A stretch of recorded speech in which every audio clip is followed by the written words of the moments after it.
Now see, what we ain't gon' do is disrespect Korn's legacy up in her. Created a new subgenre with nu metal, was a gateway for millions to get into heavy music in the 90s, and helped popularize deep down tuning and 7-string guitars, which all the gent and core kids like to use these days. But all you ever hear when someone brings up Korn is, "Oh, isn't that the band that goes?"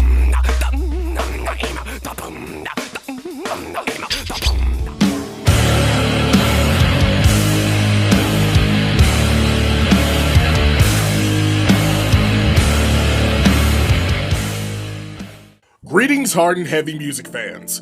I'm Dante, you're watching the Heavy Haystack, and today I'm talking about the new album from Korn titled Requiem. I should have been good, I should have been down, I couldn't let go, what could I do? You know who Korn is.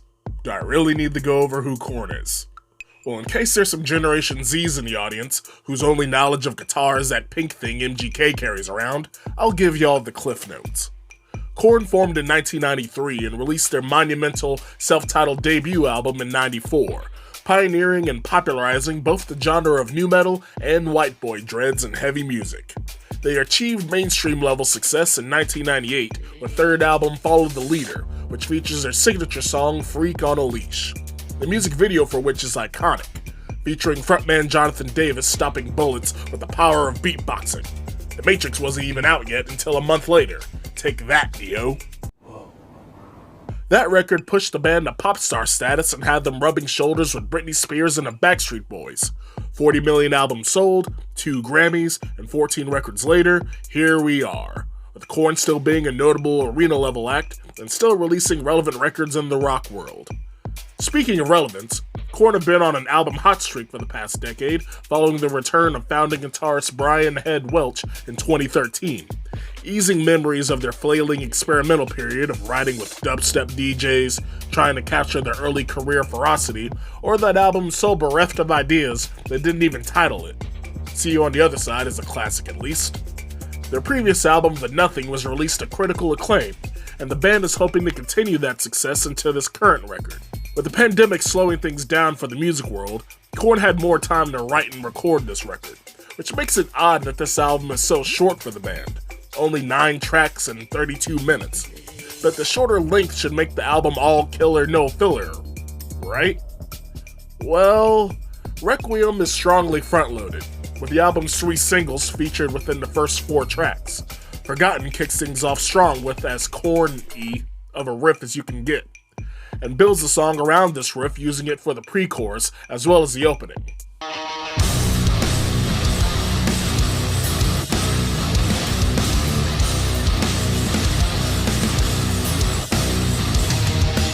The following 2 tracks, Let the Dark Do the Rest and Start the Healing, feature the best choruses of the record, showcasing Jonathan Davis's ever-present talent for writing infectious melodies.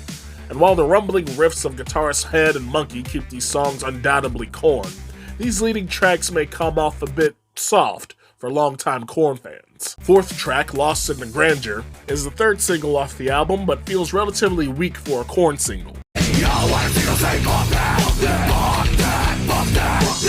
Despite a bombastic percussive intro and interesting atmospheric guitars for the verses, John Davis maintains an easygoing croon for the majority of the song, with the chorus that I keep forgetting the lyrics and melody of. It has less energy than the rest of the track, despite being the song's supposed hook.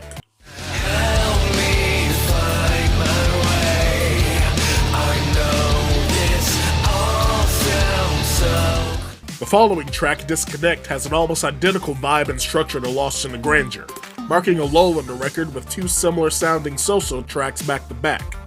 Hopeless and Beaten starts off interesting with dirgy guitar riffage, almost reminiscent of old-school death metal.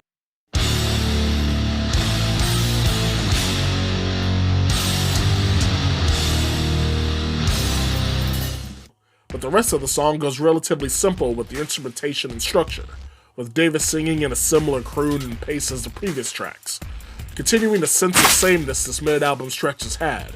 And on an album that's only 9 songs long, having a full third of it sound repetitive and mediocre isn't a good sign.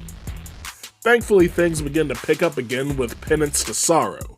This track is much more dynamic than most of the record, with a strong, loud, soft dynamic with a solid pre-chorus leading into the hook, which is one of the album's strongest, featuring Davis singing with more energy than most of what he shows on the record. I can't break it, hurt is sacred all along. The sting of depression follows. While the next track, My Confession, isn't a super memorable track on its own, it stands out on this record simply for being different from most of the album. A catchy bounce rhythm with the guitar work and a nursery rhyme melody in the verses from Davis makes for a nice dynamic that leads into a serviceable chorus. Although this track is pretty much KORN by the numbers. Hey there, can you see me? Can you feel me? You are lost in your ego, you men are deceitful. Closing track, Worse Is On Its Way, is sadly another lackluster track that feels like KORN going through the motions, saved only by Jonathan Davis's meme-worthy growl scatting.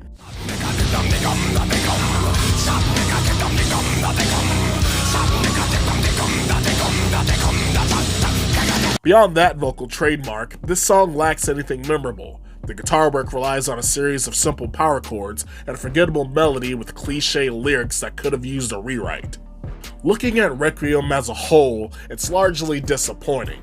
Not because it's a softer record. KORN has proven that they can do ballads and softer tracks just fine, and John Davis has proven he can do a quality soft record all on his own as well. But the vast majority of tracks lack inspiration. Despite the extra time the band has had to make this record, it sounds like the band quickly jammed these songs out and cobbled them together, making it lack the diversity and quirky variety they displayed on both their previous album and most of their career. KORN's Requiem gets a 3 out of 5. Beyond the opening 3 tracks, this record sounds like KORN lazily doing their style with little in the way of uniqueness or creativity. The saving graces for this album are the band still having a monopoly on their sound, so even their mediocre tracks have a level of interest, and the album's short length, not dragging out the lackluster effort more than need be. I guess the saying pressure makes diamonds is true in KORN's case, as they've made creative, classic records time and time again when working under strict time constraints, but give them an open schedule and the band's work is middling at best. What did you think of KORN's Requiem? How do you think it compares to the band's other records? Leave an answer down in the comments. Leave a like, and subscribe to the Heavy Haystack if you want to see more videos similar to this one. Peace, love, music, and I'll see y'all next time.